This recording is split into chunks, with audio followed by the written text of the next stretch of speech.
મહાકુંભમાં મહેસાણાના શ્રદ્ધાળુનું પણ મોત થયું। સંગમ સ્થાન તરફ જતા શ્રદ્ધાળુને હાર્ટ એટેક આવ્યો હોવાની વિગત છે। મૃતક અમદાવાદથી મિત્રો સાથે બસમાં મહાકુંભ ગયા હતા। મૃતક મહેસાણાના કડા ગામનો વતની હોવાની વિગતો છે। એમ્બ્યુલન્સ મારફતે મૃતકને પરત વતન લવાશે।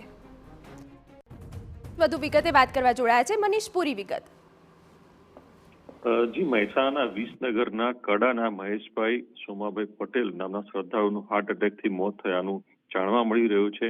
સંગમ સ્થાન તરફ જતા પગપાળા જતા દરમિયાન શ્રદ્ધાળુને હાર્ટ એટેક હોવાનું પ્રાથમિક વિગતો મળી રહી છે।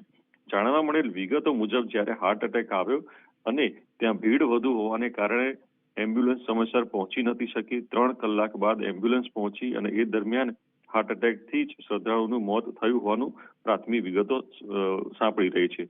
ત્યારે આ સમગ્ર ઘટના બાદ મૃતકને એમ્બ્યુલન્સ વાન થકી ઓન રોડ આજે મહેસાણા વિસનગરના કડા લાવવામાં આવશે તેવા મેસેજ છે, તેવા સમાચાર છે। અને લગભગ સાંજે 4 વાગ્યા આસપાસ મહેશભાઈ જે મૃતક છે તેમના શાળા અને એમના મિત્રો અમદાવાદથી ગયા લક્ઝરીમાં ગયા હતા, તે આજે એમને પરત એમના મૃતદેહને કડા ગામે લઈને આવશે તેવા સાંજના સમય લગભગ પહોંચી શકે છે તેવા સમાચાર પ્રાપ્ત થયા છે। જી બિલકુલ, તો મૃતક મહેસાણાના કડા ગામના વતની છે। એમ્બ્યુલન્સ મારફતે મૃતકને પરત વતન લાવવામાં આવશે।